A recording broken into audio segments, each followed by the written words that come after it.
In this video, I answer your questions about surplus funds.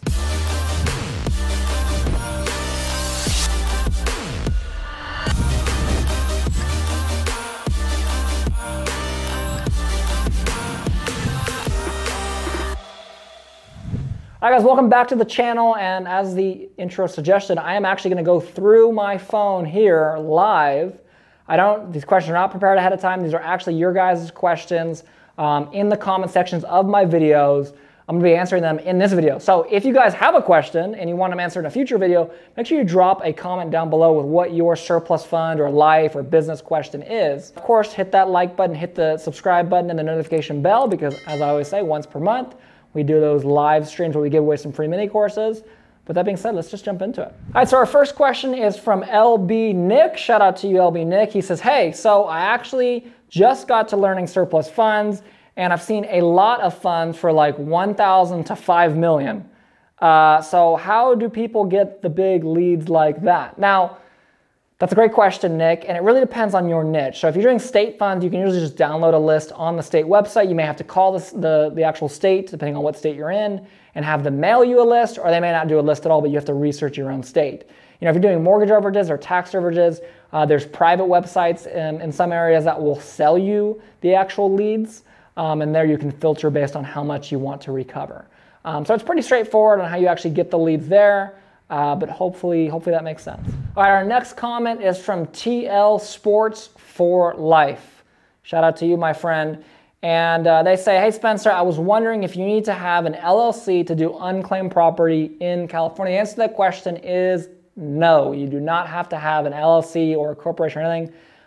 When you're actually filing the paperwork to become a registered investigator, you can just fill in your social security number there if you don't have an LLC, and just send it directly to the state. And if you have any questions on that, I would recommend calling the state, confirming that you're able to do that. But typically speaking, at least from my experience, I haven't seen that you have to be an LLC or any entity owner to be able to do business in California as an unclaimed property investigator. Our next question is from Teresa D. She says, I'm 54 and have no experience in real estate. I just started following it. You are great. Well, thank you, Teresa. I appreciate that. I'm interested in learning and starting a whole new career and going to get your course. Well, I hope to see you inside soon. I'm interested in starting where you said, state funds first. I'm in New York. Do you mind me asking if you know if New York is a hard state to start with? Thank you, with a smiley face, Teresa. Well, thank you, Teresa.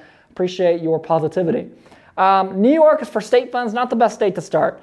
They're really stringent on their contracts. Last time I checked, they don't actually give you a list. They won't even tell you the exact amount up front.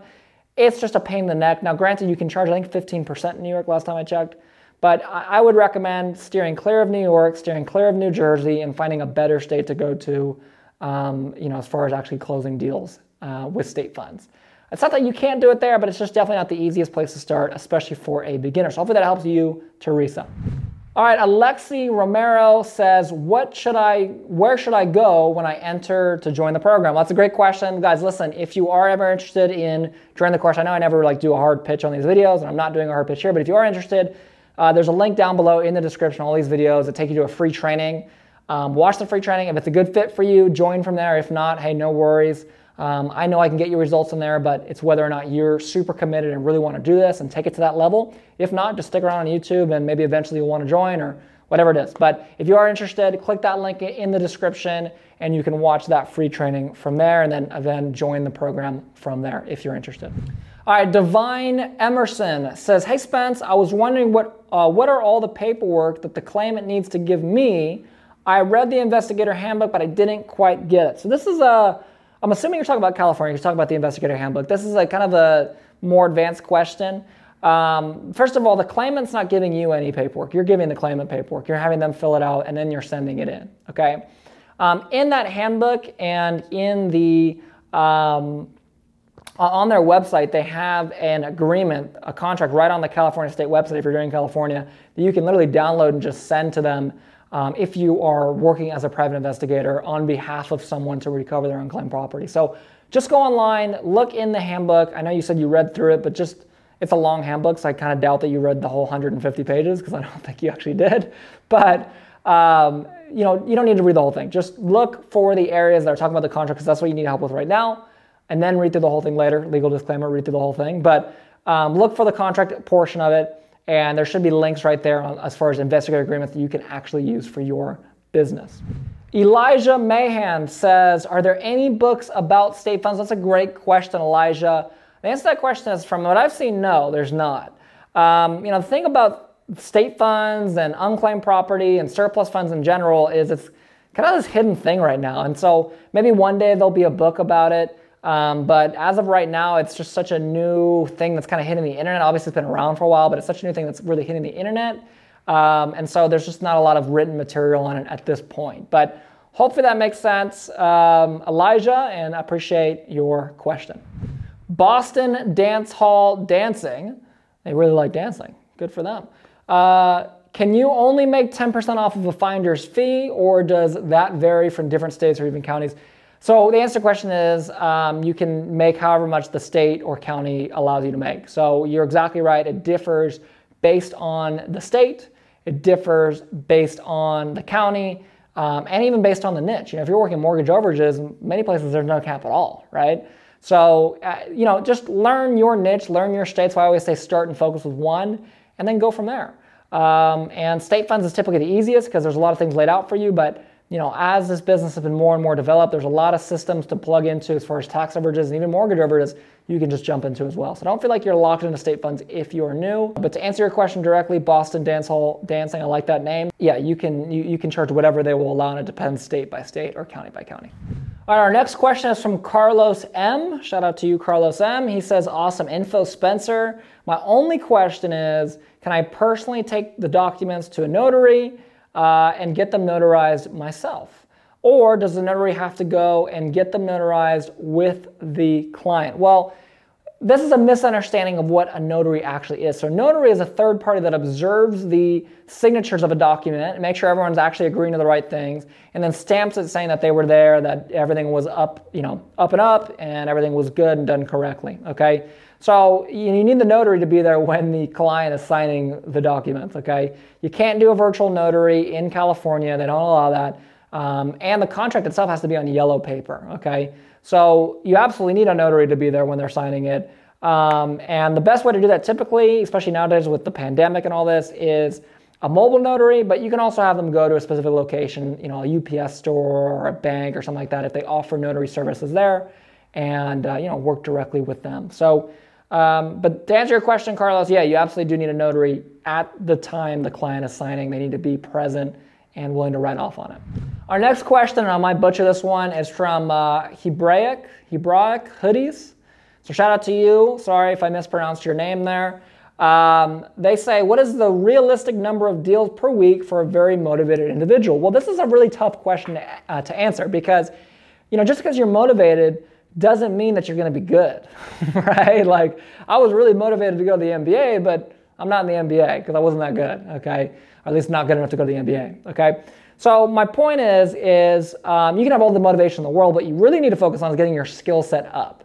So if you're someone right now that's like a Jordan Belfort with cold calls, like 10 out of 10, just like incredible on the phone, hey, that's awesome. You're going to do really, really well. If you're someone that's never made a cold call in your life, you know, don't set your expectations at 10 deals per week, because it's not going to happen right away. It's going to take a long time to get there.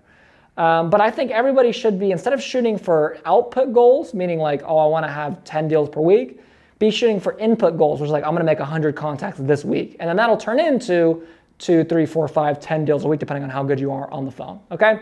But to answer your question directly, I mean, I've seen students literally do, you know, 100K their first month, right? So several deals their very first week, and they were obviously very motivated. I've seen people take 3 months to get their first deal because they're not necessarily super motivated. They're not doing the right activities. They're not focusing on cold calling. They're focusing on everything else. They're focusing on, you know, setting up a website and getting up, you know, LLC and doing this and doing this and doing this. All the things we say not to necessarily do right away, but they focus on those anyway. So make sure you're focusing on the right things. And with that being said, you can have a lot of success immediately, but it depends on your existing skill set. And that's why Service from Mastery is so powerful, because we raise that skill set so quickly. All right, our next question comes from Gio the Zonks. I have no idea. I apologize if I'm mispronouncing your name there. They say, Spencer, how long does it usually take for the check to come after it has been sent to the state? Well, it's a great question, and it really varies depending on what state you're doing. And then obviously right now with the pandemic and all this, it might take a little bit longer. But typically take anywhere from as little as 4 to 8 weeks, all the way up to 3 to 4 months, so 12 to 16 weeks. And that's about the range that we see it in, somewhere in that time frame. Again, it depends on the state, depends on the amount a little bit, but it depends more on the state and how many people they have working there and just that overall the way that they have it set up, basically. All right, guys, I just want to say thank you for watching this video, and I actually want to make a quick second thank you because as I was reading through all this, I don't normally check my comments. Obviously I'm super busy running my company and just got a million things going on. But there's so many of you guys leaving the nicest comments in the world, some amazing compliments, and I was able to read through those right now as I was going through them, and I really was touched. So thank you so much for those. It really means the world to me that some of you guys are watching and interacting with us and hopefully learning something and then learning it and then applying it, right? So thank you again for that. And again, if you have a question you want uploaded in a future video, leave it down below, and I might jump on there and answer it in the maybe part 2 of this in the future. So with that being said, if you enjoyed this video, hit the like button, hit the subscribe button as well, and of course hit that notification bell, and I will see you on the next video.